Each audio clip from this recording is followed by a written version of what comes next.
Oh, hello. My name's Zeke, and I don't know about you guys, but it seems that these days just about every single country on Earth is either at war or otherwise pissed off with everyone else. A little summary of some of the countries and their annoyed counterparts include Israel with Palestine, Palestine with Israel, Zimbabwe with the rest of Africa, the US with any country ending in but certainly not exclusive to Istan, North Korea with pretty much everyone within range, the Welsh with every nation that is lucky enough not to actually be Wales, England with France, although not for any particular reason, we just like winding them up. They're really touchy, it's funny. Manchester United with Manchester City, and Liverpool, Chelsea, Leeds United and Arsenal. The North Pole with the South Pole! Okay, I'm totally making that one up. But that's something you'd love to see, eh? Polar bears fighting an army of adorable little penguins. Sudan with Sudan, Egypt with Egypt, Syria with Syria, Nicki Minaj with musical taste, and Sweden with...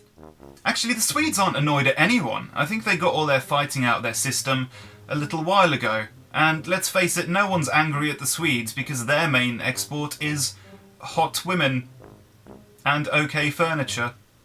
I found myself reading about coats of arms recently, and I originally thought it was just some antiquated United Kingdom thing used only by posh universities, knights of yore and earls. But it turns out just about every single country on the planet still has its own coat of arms. Historically speaking, a coat of arms is like a declaration of what you're all about as a nation. What you've been through, what your origins are, where you're going, what you stand for, and also what all of the other rival nations around you can expect you to do if they step up to your mad skills. Note to self, never speak like that on camera again.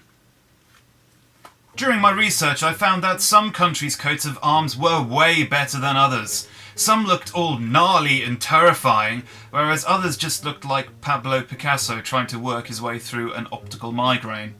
Now, I don't mean to boast, but I am something of an expert when it comes to matters of awesome. So what I've taken it upon myself to do is to review each country's coats of arms. What we're going to do, and by we I mean me and you guys watching, is to send these reviews to the heads of state of the countries in question. I will provide, of course, the Twitter handles and necessary email addresses at the end of the video so that we can all do that en masse. Obviously, the point of all this is that if we provide such valuable feedback and the countries in question take heed, then they can improve their self-image and make their coat of arms more badass. And then, maybe, people will stop messing with each other. I think the point I'm trying to make here is that there might be less problems in the world if there's more fear. Here's how we're going to structure the reviews. Originality. Is the coat of arms unique from any other on planet Earth?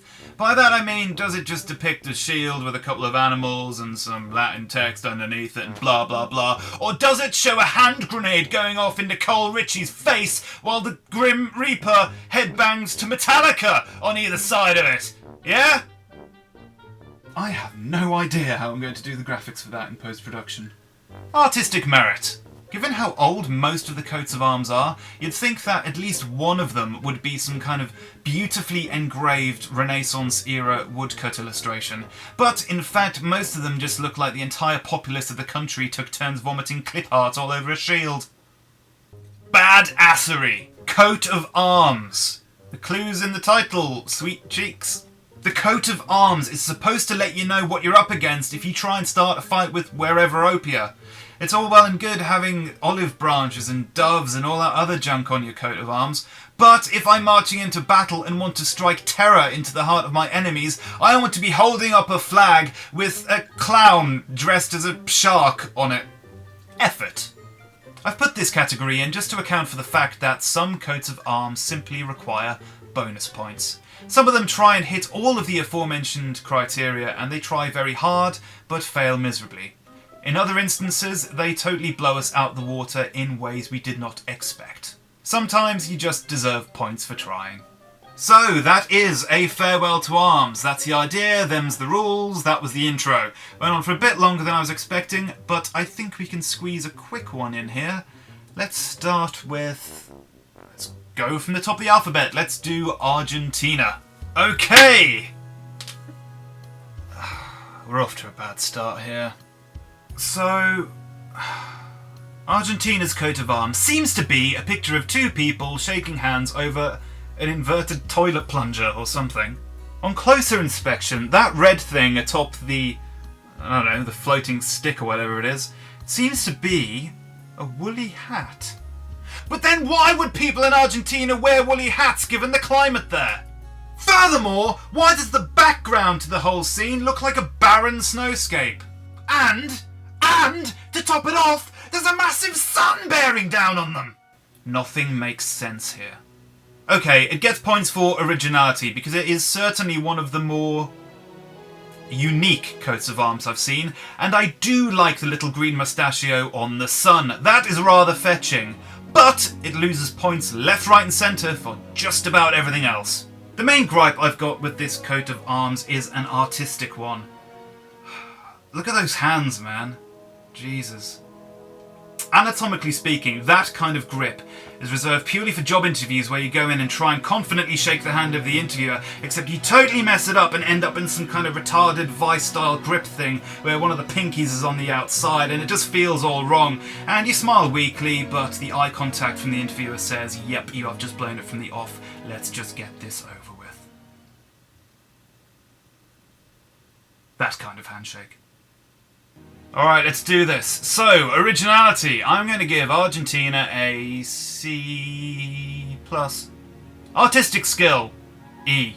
Badassery, F. And effort, yeah, they put some effort in. Let's go with a C for that one. So overall, Argentina, your coat of arms is worthy of an E+ at best. Try better next time. So that's it, thank you so much for watching, as always. Do subscribe if you haven't already to see when the next one is out.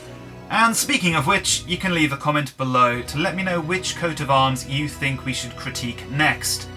Finally, these are the people you need to be tweeting this video to in order to help Argentina become the nation it wants to be. I know I've just asked you to do a few things there, but I'm sure you can handle it, Tiger. I'll catch you next time. Cheerio.